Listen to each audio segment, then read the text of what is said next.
The light in the garage was on. That was the first thing I noticed. It was 2047 in the morning. I know because I'd gotten up to take my blood pressure pill, the one I always forget before bed, and the clock on the microwave was the first thing I saw when I walked into the kitchen. 2047, and through the window above the sink, I could see a thin strip of yellow light coming from under the garage door. My wife had gone to bed before me. I checked on her around 11. She was asleep, or looked like it, lying on her side facing the wall the way she always does. So I didn't think anything of it. I went back to the living room, watched the end of whatever game was on, and fell asleep in the recliner like I do most nights now. But the garage light was on. I stood at the kitchen window for a moment, just looking at it. Told myself she'd probably gone out there for something and forgotten to switch it off. That happens. We're both in our 60s. We forget things. Light switches, where we put our keys, names of actors we've seen 100 times. It happens. I went back to bed. Except I didn't sleep. I lay there in the dark listening, and after about 10 minutes, I heard the door from the garage into the laundry room open and close. Soft, careful. The kind of careful you are when you don't want to wake someone up. She came to bed. I kept my eyes closed. I heard her sit on her side of the mattress, take her shoes off. She was still wearing shoes, and lie down. Within a few minutes, her breathing slowed. I stared at the ceiling until sunrise. I want to tell you something about my wife before I go any further, because none of what comes later makes sense unless you understand who she is. Her name is June. We've been married 31 years. She taught third grade for 22 of those years. Retired 4 years ago, and still volunteers at the school 2 mornings a week because she doesn't know how to be somewhere without being useful.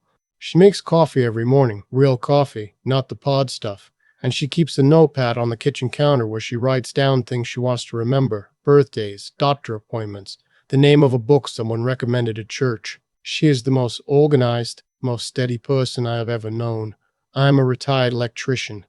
I spent 38 years reading blueprints, tracing circuits, figuring out where the problem was hiding.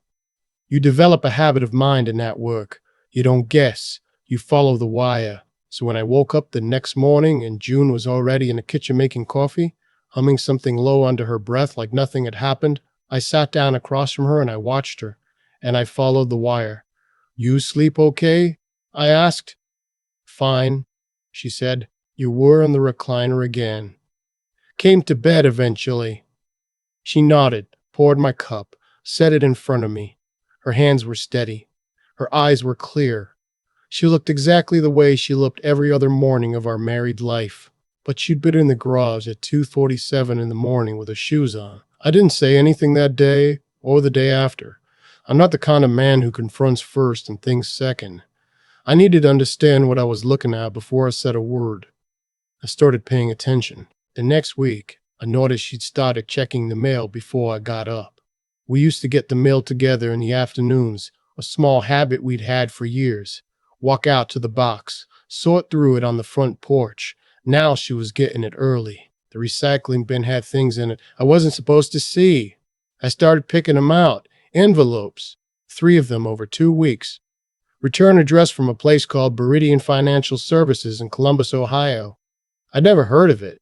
I looked it up. It didn't have much of a web presence. A bare page, a phone number. Nothing that told me what kind of financial services they actually provided.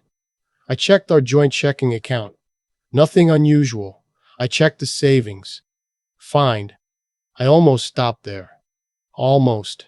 But then I remembered a savings account we'd opened maybe 8 years ago for a specific purpose. A trip to Portugal that we'd been planning, and then her mother got sick, and we never went. It wasn't something I thought about regularly. We left the money sitting there, around $42,000. I logged in. $3,100. That's what was left. I sat in my truck in the driveway for a long time after I saw that number. The engine wasn't running. It was cold out, a gray Tuesday in February, and I just sat there with my phone in my hand and looked at that number. $3,100 out of $42,000. I didn't go inside for almost an hour. That night I waited until she was asleep. I went through the file cabinet in the home office, the one we both use, though mostly she manages the paperwork. She's always been better at that than me. I trusted her completely with it. Never thought twice. I found a folder I didn't recognize. Took behind the insurance documents then, no label on the tab. Inside were three things. A printed wire transfer confirmation dated 11 months ago for $8,500. A second one dated 7 months ago for $12,000. And a handwritten note in June's handwriting that said, Joel Final, do not contact again. Enough. Joel. Her younger brother. He's 54 years old. He lived at the time, in Dayton. I've known him for 31 years, the same as I've known June. He was the best man at a friend's wedding where June and I sat at the same table. He's funny, the kind of guy who can make a whole room laugh without trying. He called me the old man for 20 years as a joke, and I let him because he meant it with affection. He also had a gambling problem. Had. That's what June always said. Had. Past tense. He'd gone through a bad stretch about 12 years ago. Lost his house, borrowed money from June's parents before they passed. Then he cleaned himself up, got a job managing a warehouse, met a woman named Barbara, settled down. June talked about him the way you talk about someone who made it through something hard and came out the other side okay. I was holding a piece of paper that suggested otherwise. I put everything back exactly as I'd found it. I went to bed. I did not sleep. The next morning was a Saturday. June went to her book club. I called Joel. He didn't answer. I called again an hour later. He picked up on the fourth ring, and his voice had that quality. I recognized it from years ago, from when things were bad. A flatness, like he was conserving energy, like talking was an effort. Hey, he said. Joel. I didn't know how to start. How are things? Good, he said. Things are good. We talked for a few minutes about nothing. The weather. Whether the Bengals had a chance this year. Then I said, I've been thinking about you lately. You doing okay? Really okay? A pause. Where are you asking? Just asking. Another pause. Longer. You should talk to June, he said. And then he said he had to go, and he hung up. I drove to the storage unit that afternoon. We have a unit about 4 miles from the house. Mostly old furniture, holiday decorations, boxes of things we couldn't bring ourselves to throw away when our parents passed. June knows I go out there sometimes, so it wouldn't seem strange. I sat in the car outside the storage facility and thought about what I actually knew. $39,000 was gone from an account June controlled. The money had gone to or through something called Meridian Financial Services. There had been 2 wire transfers. There was a note in her handwriting with Joel's name on it saying, Final, do not contact again. Joel had told me to talk to June. I thought about every explanation that wasn't the worst one. Maybe Joel had needed a medical procedure. Maybe he'd gotten into some kind of legal trouble and needed a lawyer. Maybe there'd been an emergency and she planned to tell me and just hadn't found the right moment. I thought about the garage at 2:47 in the morning, her shoes. I drove home and waited for her to come back from book club. She walked in carrying a paper bag from the bakery down the street. She always brought something back. It was a habit. And she set it on the kitchen counter and smiled at me and said, They're doing Jane Austen next month. I might actually read it this time. And I said, Sit down, June. The way I said it made her go still. I didn't raise my voice. I'm not a man who raises his voice. I put my phone on the table with the bank account open and I put the wire transfer confirmations next to it. And I said, Tell me what I'm looking at. She sat down. She didn't deny it. She didn't try to explain it away. She just looked at the papers on the table for a long moment, and then she looked at me, and I saw something move across her face. Not guilt exactly, but something older and more complicated than that. He owed money, she said, to people you don't owe money to. It came out slowly, over the next hour and a half, in pieces, the way hard things usually come out.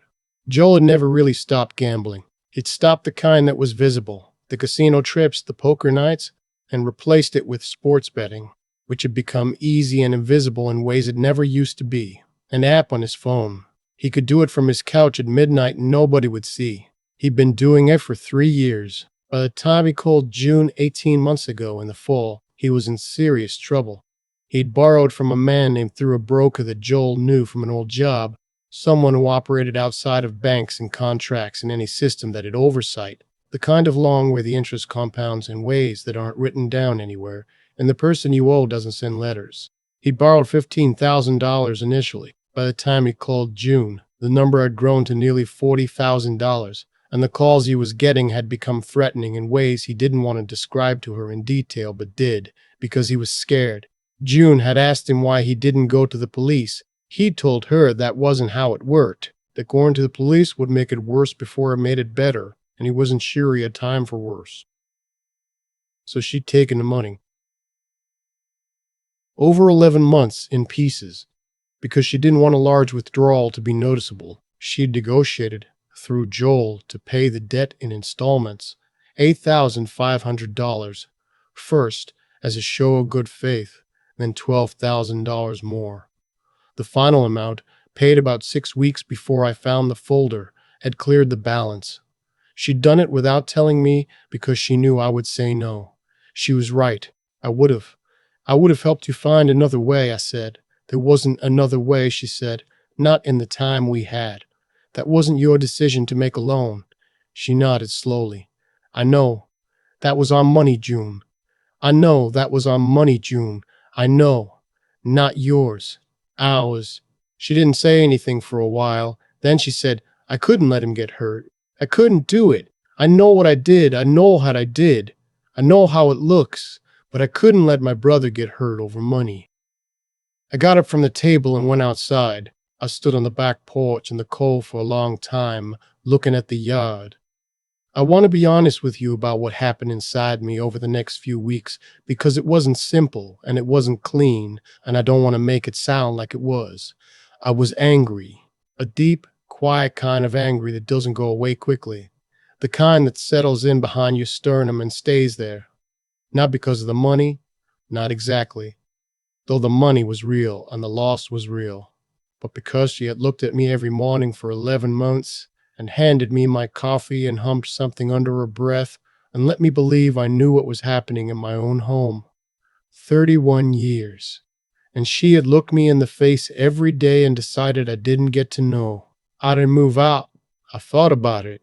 I have a brother in Knoxville. I could have gone there, told him I needed some space, not explain why, but I didn't.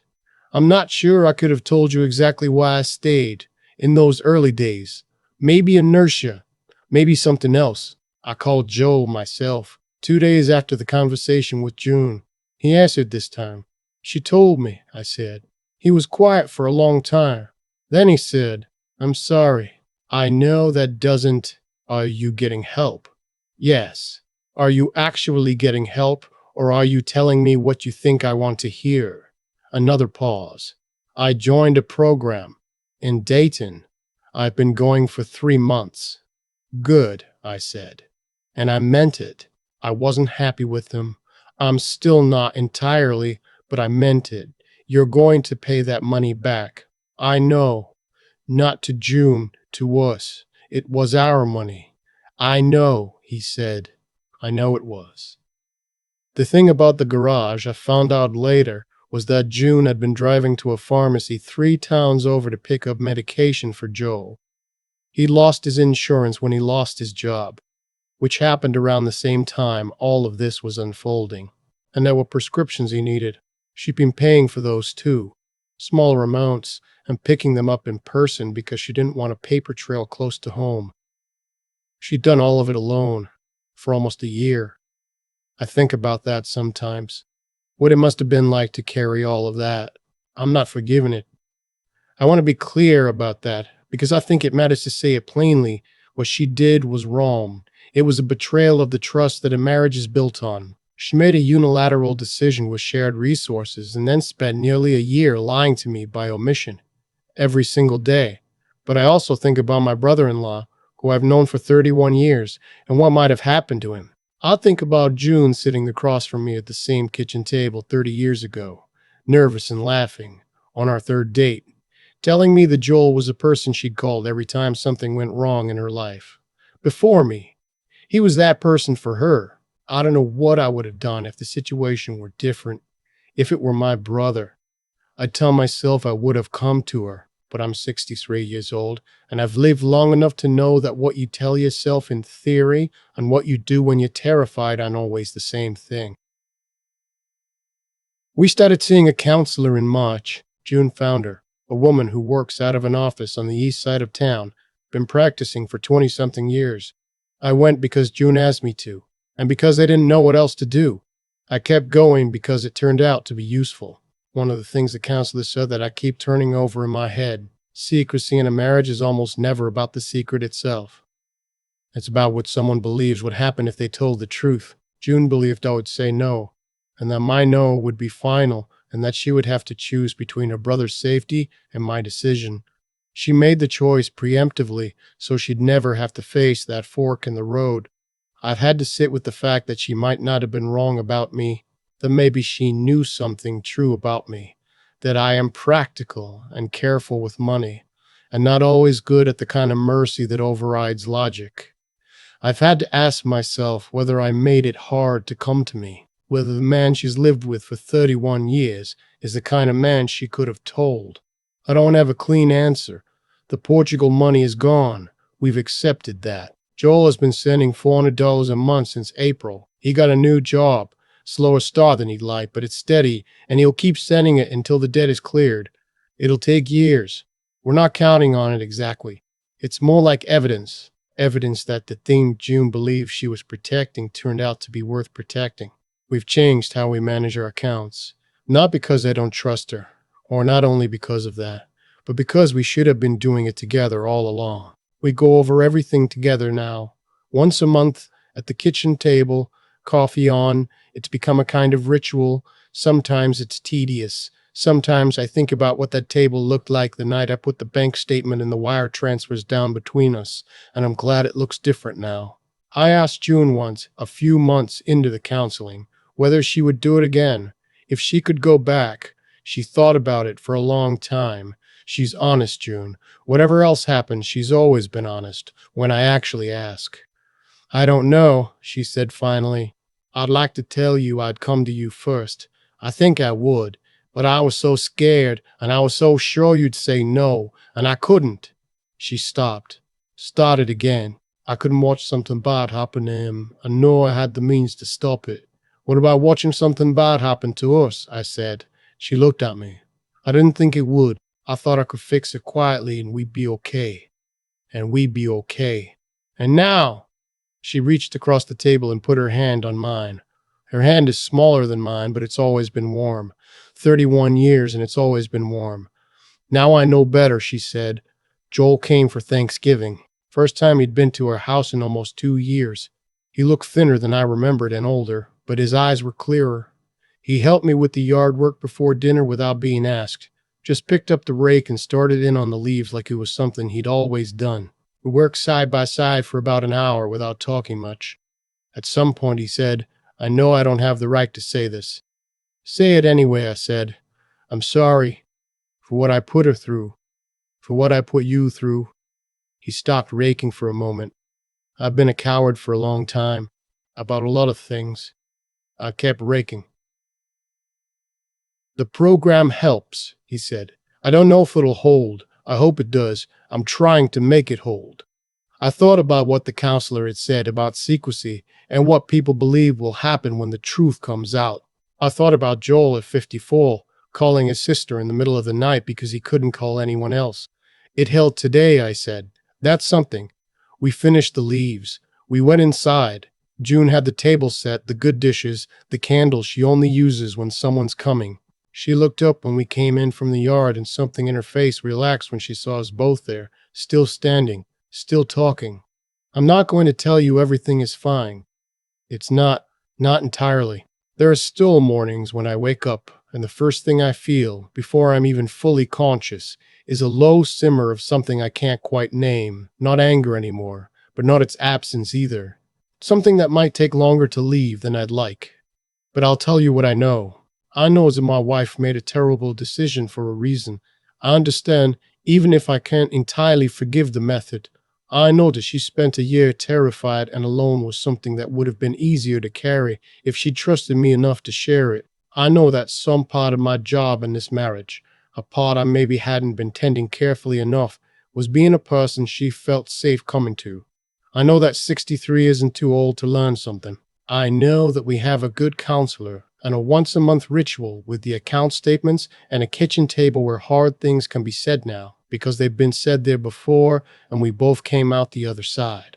And I know that last Sunday morning June made coffee the way she always does.